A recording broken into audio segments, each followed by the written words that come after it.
JNN news కి స్వాగతం. Bulletin లో ముందుగా హెడ్లైన్స్. రాష్ట్ర బాలల హక్కుల కమిషన్ ను కలిసిన అనంతరం మీడియాతో మాట్లాడుతున్న బీఆర్ఎస్ నాయకులు.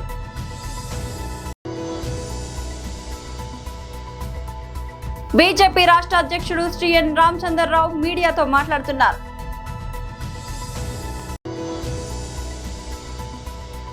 టీటీడీ మాజీ చైర్మన్ వైఎస్ఆర్సీపీ రాష్ట్ర అధికార ప్రతినిధి బుమన కరుణాకర్ రెడ్డి ప్రెస్ మీట్.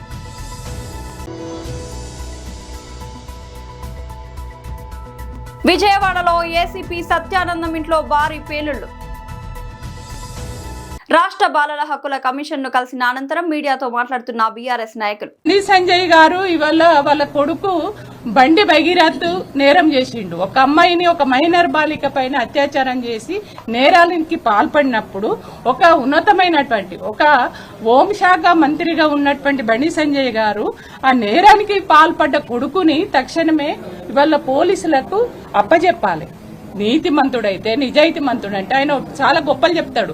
ధర్మము అనే ధర్మ రక్షణ అని బాగా మాట్లాడతాడు. కానీ నీ ధర్మం ఎటువైంది? నీ ఇంట్లోనే నీ కొడుకే నేరానికి పాల్పడితే నీ కొడుకును నువ్వు కాపాడడం కోసము ఇవాళ పక్కదారి పట్టేయడానికి చేస్తున్నావు అని అంటే, ఆ నేరం చేసిన వాడిని కాపాడడం అని అంటే నువ్వు కూడా నేరస్తుడివే కదా.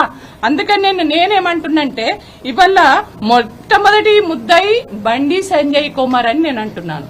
కాబట్టే తక్షణమే బండి సంజయ్ గారిని బర్తరఫ్ చేయాలి. బీజేపీ పార్టీ ఆ మంత్రి పదవి నుంచి తీసేయాలి. ఇవాళ వెంటనే నైతిక బాధ్యత వహించి కూడా రాజీనామా చేయాలి. అదేవిధంగా ఇవాళ నేరానికి పాల్పడ్డ ఇవాళ బండి భగీరథ్ ఎవరైతే ఉన్నారో ఆ అబ్బాయిని వెంటనే తక్షణమే కస్టడీలోకి తీసుకోవాలి, అరెస్ట్ చేయాలని మేము డిమాండ్ చేస్తున్నాం.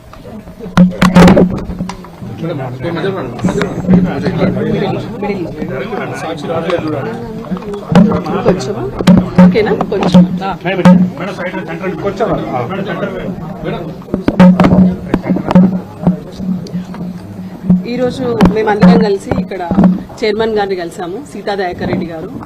Really we felt very happy to meet her. Because ఇక్కడ రాగానే మేము ఎప్పుడైతే మా గ్రీవెన్స్ చెప్పామో, మేము ఎందుకు వచ్చామనే విషయాన్ని చెప్పినప్పుడు మేడం చాలా మంచిగా సానుకూలంగా స్పందించారు. And she told that already ఎప్పుడైతే ఈ విషయం తెలిసిందో సండేనే తను వాళ్ళ ఆఫీస్ వాళ్ళందరికీ కూడా చెప్పారంట, ఖచ్చితంగా మండే రోజు స్పెషల్ బెంచ్ పెడదామని. యూజువల్లీ ఇక్కడ ఎవ్రీ వెనస్డే బెంచ్ ఉంటుంది, బట్ మండే వాళ్ళు సూమోటోగా బెంచ్ కండక్ట్ చేశారు, special bench. And already police వాళ్ళకు కూడా సమన్స్ పంపించారంట. సో మేము ఇచ్చిన లెటర్లో కూడా మేము చాలా క్లియర్ గా చెప్పాము, కావాలని చెప్పి పోక్సో చట్టం ప్రకారం ఏదైతే యాక్షన్ తీసుకోవాలో అది ఇప్పటి వరకు తీసుకోలేదు. రాజ్యాంగం మనకి సమానత్వ హక్కు ఇచ్చింది, ప్రతి ఒక్కరికి చట్టం అనేది అందరికీ సమానమే. ఇప్పుడు బండి సంజయ్ కుమార్ కొడుకు అని చెప్పేసి ఆయనకి స్పెషల్ ప్రివిలేజెస్ ఇవ్వాల్సిన అవసరం ఏముంది? ఎందుకు ఎంక్వైరీ లేట్ అవుతుంది? సో అదే కాకుండా అమ్మాయి మీద, మైనర్ బాలిక మీద ఎక్స్ట్రాక్షన్ కేసు పెట్టారు. ఆ కాపీ కూడా మేము ఇచ్చాము, ఎఫ్ఐఆర్ కాపీ కూడా లోపల సబ్మిట్ చేశాము. దాని కంటెంట్స్ ప్రకారం కూడా క్లియర్ గా మైనర్ బాలికలతో రిలేషన్షిప్ ఎస్టాబ్లిష్ అవుతుంది అక్కడ. సో ఆ విషయాన్ని కూడా చెప్పాము. కావాలని చెప్పి వాళ్ళని మభ్యపెట్టాలి, భయపెట్టాలనే ఉద్దేశంతో ఇట్లా ఫాల్స్ కేసు వేశారని చెప్పాము. సో కరీంనగర్ పోలీసులకు కూడా సమన్స్ ఇష్యూ చేస్తా అన్నారు. సో అదే విధంగా ఇక్కడ పేట్ బషీర్బాద్ పోలీసులకు కూడా సమన్ ఇష్యూ చేశారు. సో ఎందుకు డిలే అవుతుంది? యాజ్ పర్ లా పోక్సో చట్టం ప్రకారము ఏదైతే విదిన్ 24 hours లో అక్యూజ్ ని కస్టడీలోకి తీసుకుంటారు, ఎంక్వైరీ చేస్తారు. ఆ తర్వాత 161 స్టేట్మెంట్స్ రికార్డ్ చేయాలి, తర్వాత మెజిస్ట్రేట్ గారి ముందు ప్రొడ్యూస్ చేయాలి, 164 స్టేట్మెంట్స్ రికార్డ్ చేయించాలి. సో ఆ రికార్డ్ చేసినప్పుడు ఒకవేళ అతను చేసిన నేరం ఇంకా తీవ్రతరం అయితే ఆ సెక్షన్స్ ఏదైతే ఉందో అవి మళ్ళీ ఆల్టర్ చేయాలి. సో యాక్చువల్ గా యాజ్ పర్ కంప్లైంట్ కూడా ఏదైతే section 7 and 8 of POCSO act ఉంటుందో ఆ సెక్షన్స్ పెట్టకుండా కావాలని చెప్పి డైల్యూట్ చేసి సెక్షన్ 11 and 12 పెట్టారనేసి కూడా ఆ విషయాన్ని కూడా మేము చైర్మన్ గారి దృష్టికి తీసుకొచ్చాము. సో చాలా సానుకూలంగా స్పందించారు, మాకు పూర్తి నమ్మకం వచ్చింది. ఖచ్చితంగా మరి చైర్పర్సన్ సీతా దయాకర్ రెడ్డి గారు ముందుకొచ్చి ఈ విషయంలో ఇన్వాల్వ్ అయ్యి, because it is first and foremost duty వాళ్ళది అదే అని చెప్పారు. అండ్ మాకు రియల్ గా కూడా చాలా మంచిగా అనిపించింది. మహిళల లోపల ఉన్న మెంబర్స్ కూడా చాలా మంచిగా సానుకూలంగా స్పందించారు. సో ఖచ్చితంగా మైనర్ బాలికకి న్యాయం జరుగుతుందని మేము ఆశిస్తున్నాం. బీజేపీ రాష్ట్ర అధ్యక్షుడు శ్రీ ఎన్ రామచంద్రరావు మీడియాతో మాట్లాడుతున్నారు. అందరికీ నమస్కారం. నిన్ననే నేను మీడియా కాన్ఫరెన్స్ పెట్టి మళ్ళీ ఇవాళ పెట్టాల్సిన అవసరం ఎందుకు వచ్చింది అని ఒక్కసారి మీకు చెప్పాల్సిన అవసరం ఉన్నది. సీఎం రేవంత్ రెడ్డి గారు, మల్లికార్జున ఖర్గే గారు, కేసీ వేణుగోపాల్ గారు వీళ్ళ ముగ్గురు స్టేట్మెంట్ నేను చూశాను. తర్వాత మిగతా కూడా ఏదో వాళ్ళు ఇచ్చిండొచ్చు. వారు మొన్న నరేంద్ర మోదీ గారు హైదరాబాద్లో మాట్లాడినటువంటి మాట మీద వారు చేసి ప్రజల్ని భారం పెడుతున్నారు, ప్రజల్ని అది కొనొద్దంటున్నారు, ట్రావెల్ చేయొద్దంటున్నారు, ఈ రకమైనటువంటి ఒక ప్రచారం చేసి మోదీ గారిని అదేవిధంగా బీజేపీ ప్రభుత్వం మీద తప్పుడు ప్రచారం చేస్తున్నటువంటి విషయాన్ని మనం ఈరోజు వీరు చేస్తున్న వ్యాఖ్యలు పత్రికా ప్రసార సాధనాల ద్వారా మనం చూస్తూ ఉన్నాం. 1947లో మనకు స్వాతంత్రం వచ్చిన తర్వాత ఈ స్వాతంత్రము మనకు ఏ విధంగా వచ్చింది, ఎవరో అప్పుడు ఉన్నటువంటి పరిస్థితి ఏ విధంగా ఉండే, ఆ పరిస్థితులు ఈరోజు మనం చూసుకుంటే ఒకసారి భారతదేశంలో అప్పుడు ఉన్నటువంటి ఒక పరిస్థితులు విభజన తర్వాత భారతదేశము స్వాతంత్రమైన తర్వాత ప్రధానమంత్రులు అనేక మంది వచ్చారు. ఎక్కువ కాలం కాంగ్రెస్ పార్టీనే ఈ దేశాన్ని పరిపాలించింది స్వాతంత్రం తర్వాత. మరి జవహర్లాల్ నెహ్రూ గారు ఆ రోజు వచ్చిన సమయంలో మనకు ఒక యుద్ధం జరిగింది. 1962లో చైనా యుద్ధం జరిగింది. పాకిస్తాన్తోనే 2 సార్లు జరిగింది. 1962లో చైనా సంబంధించిన ఒక యుద్ధం, ఎందుకంటే అప్పుడే మనకు స్వాతంత్రం వచ్చి 15 సంవత్సరాలు అయింది. మనం ఇంకా మిలిటరీగా మనం ఎదగలేదు, సైన్యం కూడా తక్కువ ఉన్నది. అప్పుడు జవహర్లాల్ నెహ్రూ గారు రాష్ట్రీయ స్వయం సేవక్ సంఘ్ని సరిహద్దుల మీద మీ సహకారం కావాలని కోరటం జరిగింది. ఆ రోజు 1962 చైనాతో జరిగినటువంటి ఒక యుద్ధంలో రాష్ట్ర స్వయం సేవకులు సంఘ కార్యకర్తలు ఆ రోజు చైనా వార్లో వారు సైనికులకు సహకారం చేశారు, సహాయం చేశారు. టీటీడీ మాజీ చైర్మన్ వైఎస్ఆర్సీపీ రాష్ట్ర అధికార ప్రతినిధి భూమన కరుణాకర్ రెడ్డి ప్రెస్ మీట్.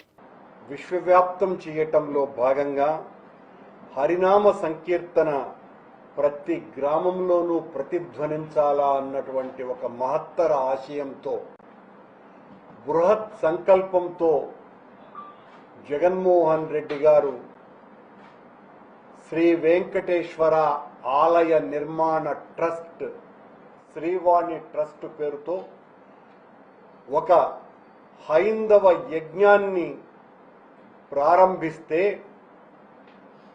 ఆ హైందవ యజ్ఞం జగన్మోహన్ రెడ్డి గారు ముఖ్యమంత్రిగా ఉన్న సమయంలో దాదాపు 4111 దేవాలయాలను నిర్మించటానికి శ్రీకారం చుట్టి 100 దేవాలయాలను పూర్తి చేసి మిగతా దేవాలయాలన్నీ కూడా ముగింపు దశలో ఉన్నటువంటి పరిస్థితులలో చంద్రబాబు నాయుడు గారు అధికారంలోకి వచ్చిన తరువాత 2024వ సంవత్సరం ఒక జీవో తీసుకొని వచ్చి ఆ ఆలయ నిర్మాణాలన్నింటినీ కూడా రద్దు చేసినారు. శ్రీవాణి పథకం ద్వారా జగన్మోహన్ రెడ్డి గారు 10,500 రూపాయల ఆ టికెట్లో 500 రూపాయలకే రసీదు ఇచ్చి 10,000 రూపాయలు కాజేస్తున్నారు వైసీపీ నాయకులు అని ఊరు వాడ విష ప్రచారం చేసినారు చంద్రబాబు నాయుడు, పవన్ కళ్యాణ్ ఇద్దరూ కలిసి. మేము అధికారంలోకి వచ్చిన తరువాత దాని మీద విచారణ చేయిస్తాం, ఆ నిందితులైనటువంటి వాళ్లను జైళ్లలోకి పంపిస్తాం అని వీరతాళ్లు వేసుకొని ప్రగల్భాలు పలికి ఓట్లు దండుకొని అధికారంలోకి వచ్చిన తరువాత శ్రీవాణి పథకం అత్యద్భుతమైన పథకం అనే విషయాన్ని గుర్తించి మేము 10,000 గుళ్ళు కడతాము అని నిర్ణయం తీసుకొని చంద్రబాబు నాయుడు గారు ఈ రోజున ఆ దేవాలయాలకంతా కూడా టెండర్లు పిలవకుండానే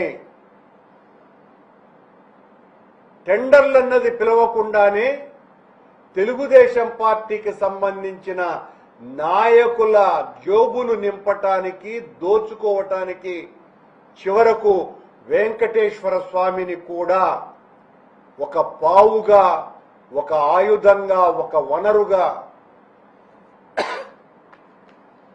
పచ్చముఠాల కోసమని శ్రీవాణి నిధుల్ని ఈ రోజున దుర్వినియోగం చేయటానికి నడుం బిగించి జీవోనే ఇచ్చినారు.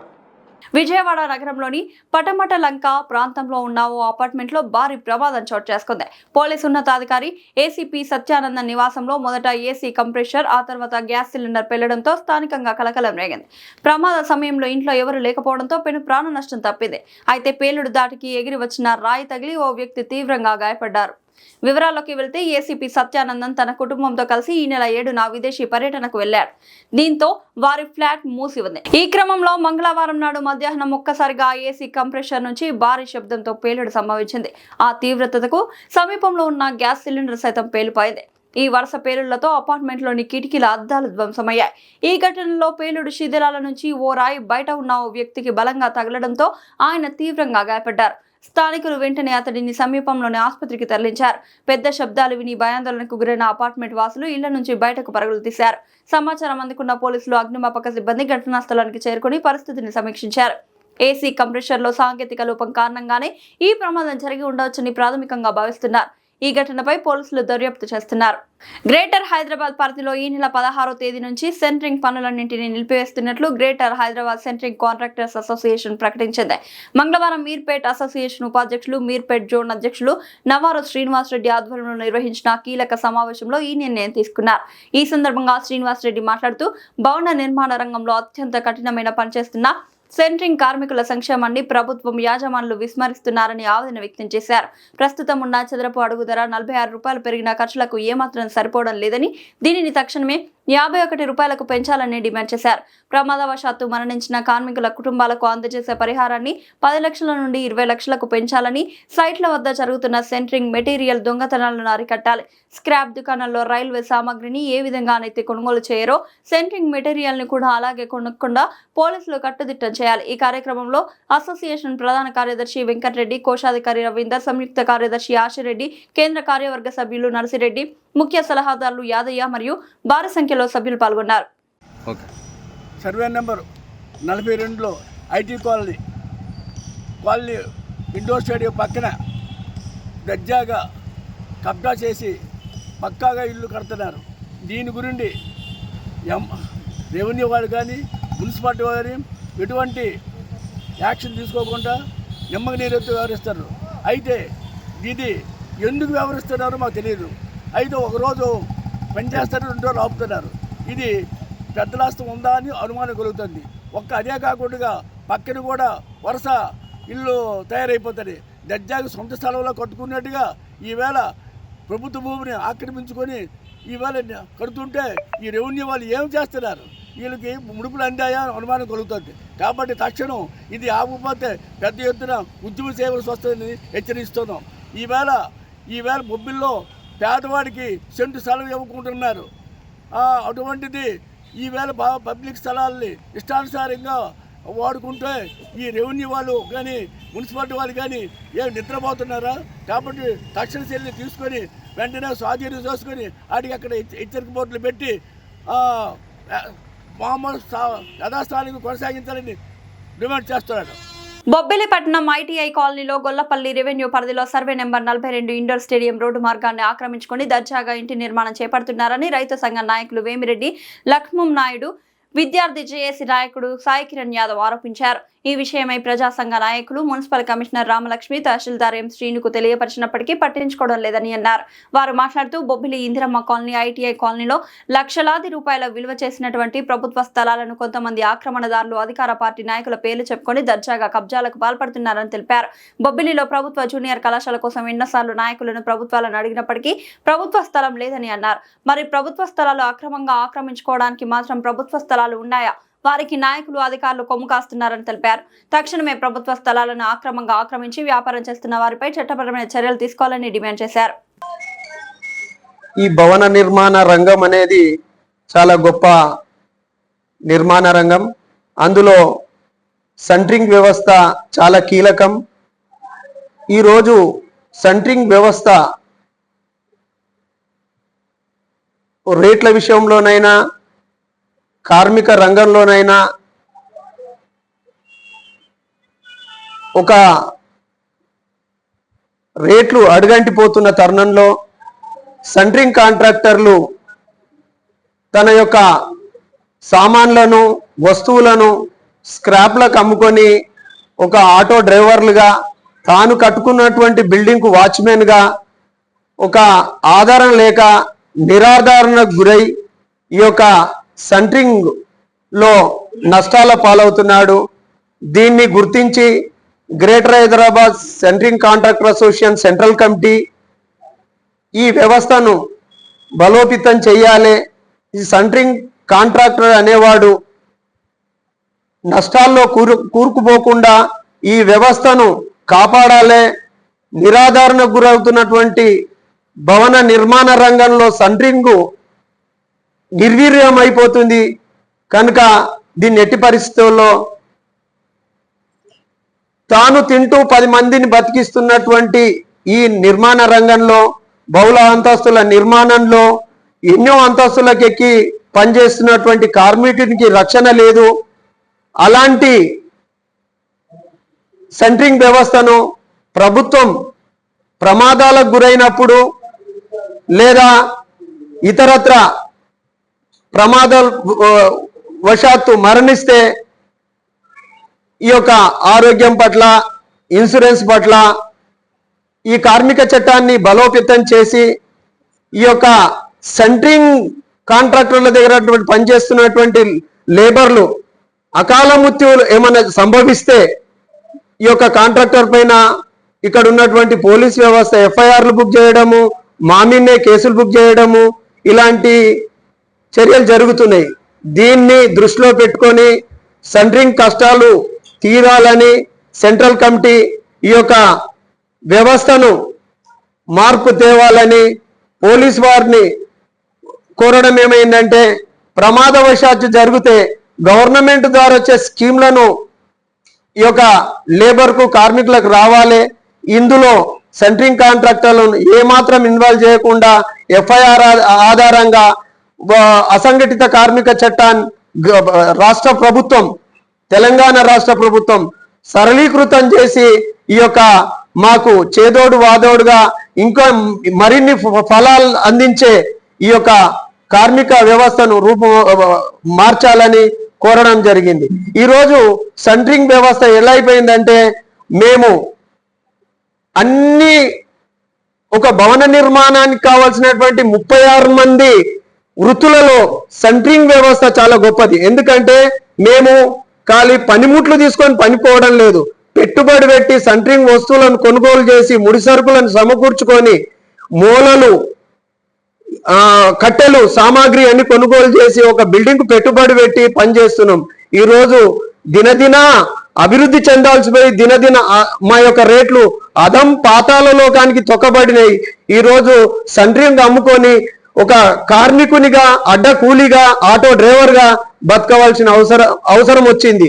దాన్ని గుర్తించుకొని ఈరోజు మేము మొత్తం గ్రేటర్ హైదరాబాద్ సెంట్రల్ కమిటీ ఆధ్వర్యంలో మే 16 నుంచి నిరవధిక సమ్మె చేయడానికి అన్ని జోన్లు హైదరాబాద్ కు సంబంధించినటువంటి 70 జోన్లు ఏకతాటిపైకి వచ్చి ఈ యొక్క బంద్ను సంపూర్ణంగా బంద్ పాటించి ఈ యొక్క సమస్యల పట్ల సమగ్ర న్యాయం జరిగే వరకు నిరవధిక సమ్మె, ఇది 15 రోజులు కావచ్చు, 20 రోజులు కావచ్చు, ఈ హైదరాబాద్ మొత్తంలో దీన్ని చూసుకొని యావత్ తెలంగాణ కూడా బంద్ పాటించడానికే అందరూ సమాయత్తం అవుతుర్రు. దీనికి మీ వంతుగా మీడియా సాధనాల ద్వారా మా యొక్క సమస్యల పట్ల మీరు మా యొక్క సమస్యలను సమాజానికి తెలియజేసి అధికారాలు తెలియజేసి మీ ద్వారా ప్రభుత్వం కూడా గుర్తించి మా సమస్యల పట్ల సత్వరమే తగు న్యాయం చేస్తుందని, బిల్డర్ అసోసియేషన్ వాళ్ళు కూడా మా యొక్క కష్టాలను గుర్తించి మాకు తగిన రేట్లు సమకూర్చి మమ్మల్ని సమాజంలో బతికే విధంగా అందరూ మమ్మల్ని గుర్తిస్తారని మేము ఈ సమావేశం ద్వారా మీడియా ద్వారా మేము ప్రభుత్వాన్ని బిల్డర్ అసోసియేషన్ అందరినీ కోరుకుంటూ జై సంట్రీ. యంగ్ టైగర్ జూనియర్ ఎన్టీఆర్ అభిమానులు ఎంతో ఆసక్తిగా ఎదురుచూస్తున్న ఎన్టీఆర్ ప్రశాంత్ నీల్ ప్రాజెక్ట్ కు సంబంధించి ఒక ఆసక్తికరమైన అప్డేట్ టాలీవుడ్ లో చక్కర్లు కొడుతోంది. కేజీఎఫ్, సలార్ చిత్రాల దర్శకుడు ప్రశాంత్ నీల్ దర్శకత్వంలో తెరకెక్కుతున్న ఈ భారీ చిత్రంపై దేశవ్యాప్తంగా అంచనాలు నెలకొన్నాయి. కాగా తారక్ పుట్టినరోజు సందర్భంగా మే 20 ఈ సినిమా ఫస్ట్ గ్లింప్స్ విడుదల చేస్తారని అందరూ భావించారు. అయితే అభిమానుల ఉత్సాహాన్ని మరింత పెంచేలా మేకర్స్ ఒక రోజు ముందుగానే ఈ గ్లింప్స్ ను విడుదల చేయాలని ప్లాన్ చేస్తున్నట్లు తెలుస్తోంది. మే 19 అర్ధరాత్రి 12 గంటలకు ఫస్ట్ గ్లింప్స్ ను విడుదల చేసి తారక్ పుట్టినరోజు వేడుకలను ముందుగానే ప్రారంభించేందుకు సిద్ధమవుతున్నారని సమాచారం. దీంతో అభిమానుల సంబరాలు అర్ధరాత్రి నుంచే మొదలయ్యే అవకాశం కనిపిస్తుంది.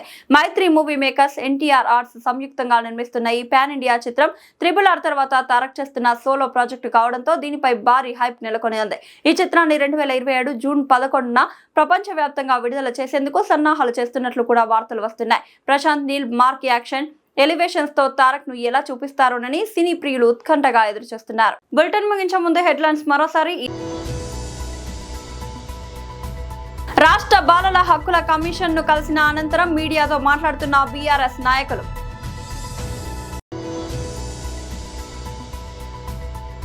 బీజేపీ రాష్ట్ర అధ్యక్షుడు శ్రీ ఎన్ రామచంద్రరావు మీడియాతో మాట్లాడుతున్నారు.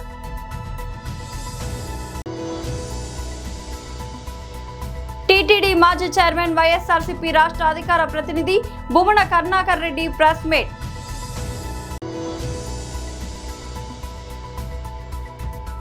విజయవాడలో ఏసీపీ సత్యానందం ఇంట్లో భారీ పేలుళ్లు. ఇది ఇవాల్టి బులెటిన్ అప్డేట్. మరొక బులెటిన్ లో మళ్ళీ కలుద్దాం. అంతవరకు సెలవు.